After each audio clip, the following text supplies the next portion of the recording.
Good afternoon, everyone. My name is M. Rajeshwar Rao, and I'm currently pursuing PGDM General Management Program at XLRI Jamshedpur.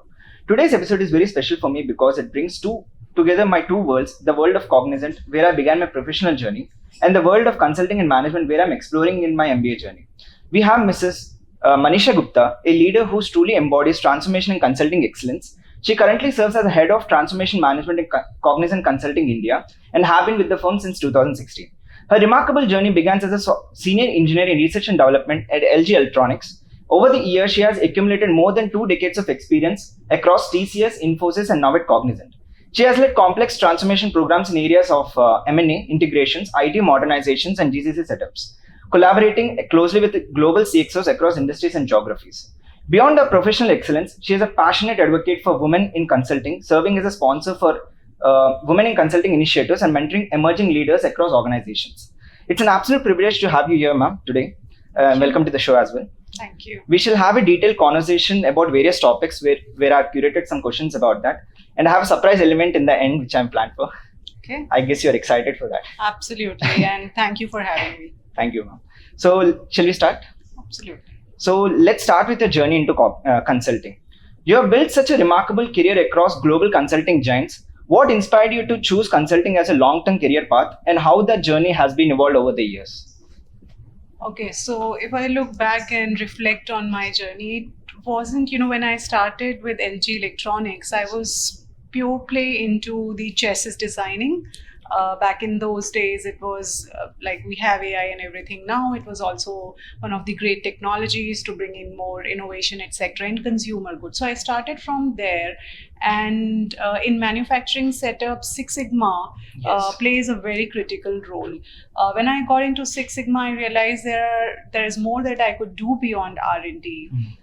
Provide my expertise in Six Sigma to my fellow engineers and also solve few problems. And that landed me into consulting. It's about how efficient you're able to solve the problem. Absolutely. And that got me into a thought process where I, started thinking, why should I limit myself into manufacturing, maybe explore something beyond. And that's how I landed into consulting at Infosys. And then since then, there has been no looking back. I decided that, getting into different structures, industry verticals, platforms, understanding what is the problem statement and solving is something I'm enjoying more. And I have continued into it, for more than 1 decade and a half. It's wonderful and inspiring to hear, ma'am. So moving to the next question. Moving from technology-led roles to transformation leadership must have required a major mindset shift. What helped you to make the transition smooth? There is nothing that can help you, honestly speaking, in this journey. You have to go through the grind. You have to take, as we say, bouquets and brickbats all alike, and take it in your stride and go through it. You should know what you're trying to do, how you best want to use your time when you can still be active in your career, and keep moving on to the next challenge, which will get you to the next level also as a byproduct. So don't look at that you want to be something, but try to do something, and by virtue of that, be something. It cannot be a smooth transition. You just keep moving on to the next challenge. It's about continuous learning all the time. Absolutely. Yeah. Thank you, ma'am. Moving to the next question. In the conclave, you have specifically mentioned about context engineering, and I'm curious to know about it and how this helps in mitigating people-related risk in AI adoption. Okay, so context engineering, I spoke in context of, for the lack of better word, because there was a question from one of the students that how AI is helping consulting to evolve. As a consultant, we are into a business of presenting point of views, solving problems, giving our observations, analysis about it to our clients. And how AI could enable that is, as a consultant, and because you come with work experience, you would understand that we, as humans, we look at the situation, a scenario, we assess different aspects around the scenario, and based on that, we come up with our observations and understanding and what should be the practical and beneficial next steps as a solution. you cannot straitjacket or bucketize solution. Correct. Something that will work for manufacturing industry would be entirely different for something that is required for life sciences. And in that relation, I was bringing in context engineering, wherein AI is also getting enabled to take into consideration some of the demographic differences, some of the cultural differences, some of the organization specific differences, and enable a consultant to come up with the advisory which would benefit and solve clients' problems. As the situation is changing, the context will also change, the solution should also change. Yeah, that's true. Next question, ma'am. You have led multicultural consulting teams across US, Europe, and APAC and Latin. How do you build alignment and collaboration in such diverse distributed teams? How do we build collaboration? That's the biggest challenge, bringing people together, isn't it? Yeah. Right? There is no one formula that you can adopt and you can say that, okay, because this has worked for me, setting up a very successful team in the past, and that is why I'm using it again and it will help me. It doesn't work that way. People are dynamic, and that is the best part. That when you set up a team, there are new challenges which are very, very specific to those individuals. But having said that, I'll tell you, if we look at the core of it, there is one thing which will always help setting successful, high-performing teams, which is it's about choosing the right team as well, right people. Sometimes you don't have that luxury, honestly speaking, of choosing the team. You get a team, sometimes you do set up a task force or tiger force, whatever you want to call it, but you have a team and you have something to be accomplished, right? A problem to be solved. How do you do it? Team is a resource, right? A very, very crucial resource. So one thing that has always worked with me, and I'm thinking as I'm talking about it's a great question, one thing that always worked is my understanding of what are their aspirations, the different team members, and how can I help them achieve their aspirations. Someone is working for purpose, someone is working for something new, different than what they have already done, so I need to find an opportunity for them wherein they could contribute. Someone is looking for the next role and I need to find out how I can get them to that role through this project that I have an opportunity to work with them on. So this is one thing that has always worked for me. I think understanding their aspirations and enabling them to get to it is something that brings. But what brings them together is the culture. What kind of work environment you are setting up for them, how you are setting them for their success. Can they trust on you as a leader, which is extremely important, and also do they feel that psychological safety while working with you? Do they feel that they have enough room and space to where they can innovate? Yes, innovate and demonstrate their potential without the fear of failure. I think in the corporate strategy we learned about resource-based view. So how you're able to utilize your resources in order to build a sustainable growth. So this is about that. I feel horses for courses. So moving on to the next topic, transformation and leadership. So many transformation programs struggle not because of the design but because of the change resistance. How do you ensure client built-in and sustained momentum through the change curve?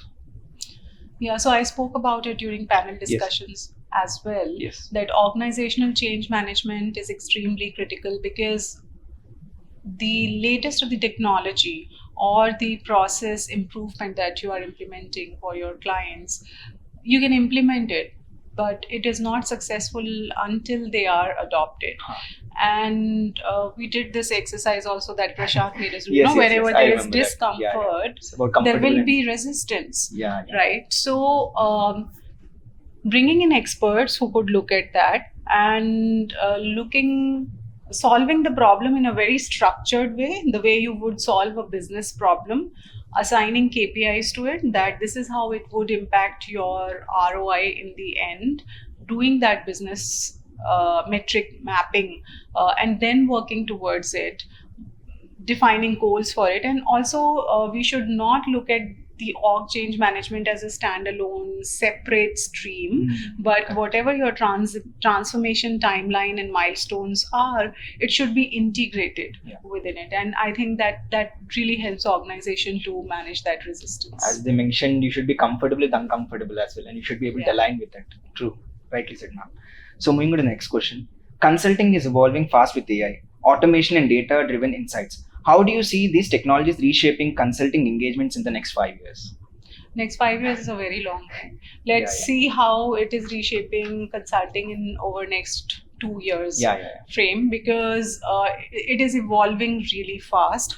One is the context engineering that I brought up. Also, what are the new tools, templates and accelerators we can create, new models that we can create maybe to prioritize out of multiple projects in the portfolio, to prioritize which one will be more impactful, which one we should do more. So bringing in that data analytics and then going on to the decision making part of it, I think that is how consulting can truly benefit from AI. It's all about the prioritization and picking the right task and working on it.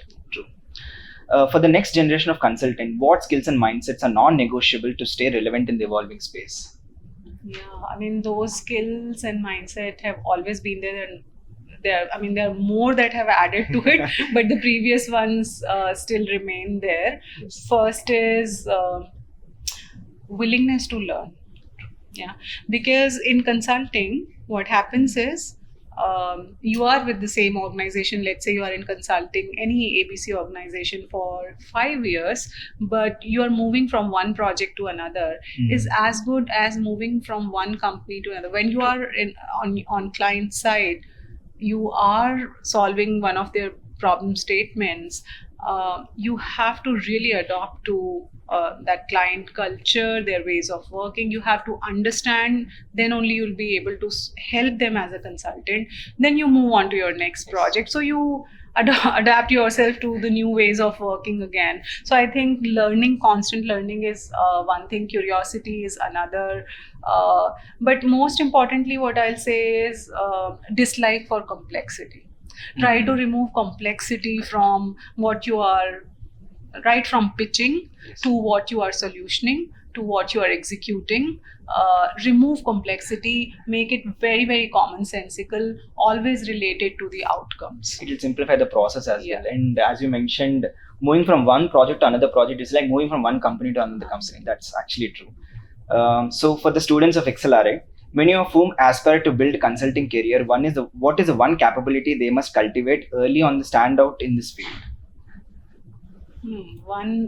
There are so many, but one capability that they must cultivate, how to engage. Yeah. Because you get to meet with different stakeholders. Just in one client organization you work, and then before you know, you have moved on to next client organization. How do you quickly sense the pulse?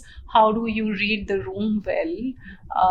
How do you understand various nuances, maybe related to business, maybe related to culture or whatever, but how do you really engage the stakeholder you are going to work with is one quality I think that will really help. It's all about how you're organizing things. We have so many simulations which being conducted in the classroom, so that is just a replica of what you mentioned actually. Thank you. So it's been an insightful conversation so far, ma'am. To keep the energy going, let's move into something little more fun. As I mentioned, the surprise element. It's a rapid fire round. So quick answers, 1-2 words are what I'm expecting. So shall we begin? Yeah. So the first question is your go-to problem solving framework. Wow. You're taking me back to MBA days. Hate to break it to you, but we don't really go to framework so much. You are talking about McKinsey 7S, everything, ma'am. Yeah. There is no one go-to framework, I think these frameworks help you structure your thoughts while you are pursuing your studies. But once you are on the ground, it's the practical knowledge that helps. So I wouldn't name just one framework, but I'll tell you what, based on the program that I'm working on, I have created few frameworks. As MBAs, we create those 2x2 metrics and 3x3 and all so of many that. 2x2 metrics. All of that is completely contextualized for the program in hand. Okay. So next question is, strategy or execution, what is tougher? execution goes without saying. Correct. So a book every consultant should read. There is this book, Goal by E. Goldratt. Okay. I think you must get your hands on it. I'll make a note of it, Yeah, for sure. Goal. One habit that keeps you grounded. Wow, one habit that keeps me grounded, as in at work or Yeah, personal or work. Just, yoga. yeah, good man. The most underrated consulting skill. Learning, continuous learning, very underrated, but it's a must skill that everyone should have. Okay. One word that defines, defines the future of consulting. Future of consulting. Okay, again, so much focus on learning. I mean, you'll keep Yeah, hearing yeah. it from me, but like I said, you just can't look at 5 years. Every 1-2 years, things are changing so fast. So continuous learning is non-negotiable. Right, ma'am, like you said. Thank you so much, ma'am. Such an insightful conversation we had just now. This discussion felt deeply personal. It truly captures the essence of what makes consulting unique, a blend of strategy, empathy, and transformation. On behalf of XLRI Jamshedpur and our entire podcast team, it was our honor having you, the Consulting Compass. Your thoughts on transformation, inclusion, and leadership will truly inspire us and our listeners as well. Thank you so much for Thank you. attending this. Thanks.